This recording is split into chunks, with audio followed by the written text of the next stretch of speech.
जों मावरा गामि जानानै जोङो दिनै बिजेपि पार्टिखौ मोजां मोननानै जोङो गामिनि माखासे पार्टिनि बिपिएफ आरो ज' जोङो आंनि न'खरावनो जोङो बिजेपि पार्टिखौ मदद होनो थाखाय जोङो गामिनि जानानै ओंखारबोनाय जाहैबाय। मानो होनोबा दिनैहाय भारत सरकार आरो आसाम सरकाराव बिजेपि दोलोआनो जेरै सासन खालामदों थिग बिदिनो जोंबो दा आसा खालामनानै जोंबो दतमा समस्थियाव जोंबो जोंनिनो मनरन्जन सारखौ देरहाहोनो थाखाय जों दा गाजा गोमजायै जों दा जगदान होनाय जाहैबाय।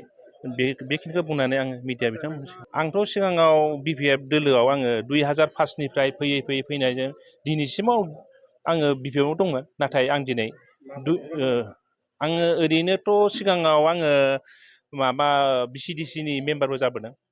बिनि उनावहाय नैबे दाथ' जोंनि सरकार गैया हिसाबै बा बिपिएफ सरकार गैयैयाव आङो ओरैनो जेनेरेल पाब्लिक बायदि जानानै थादों। ओरैनो पदफोर दङ माबायाव बिसिडिसि लेभेलाव प्राइमारि लेभेलाव।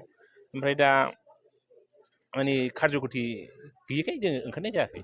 दा ओंखायनो जोङो दिनै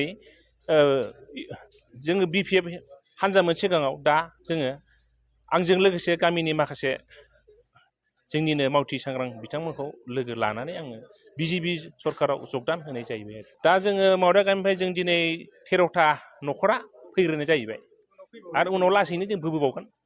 मानो होनबा जों दा सिगां हाबग्रोनाय जाहैबाय। लासैनो जोंनि मावनायखौ नुबासो रायजोआ फैगोन। जों दा ओंखायनो जोङो आगानसेबाबो आवगायग्रोनाय जाहैबाय आरोखि दिनैनि दिनाव।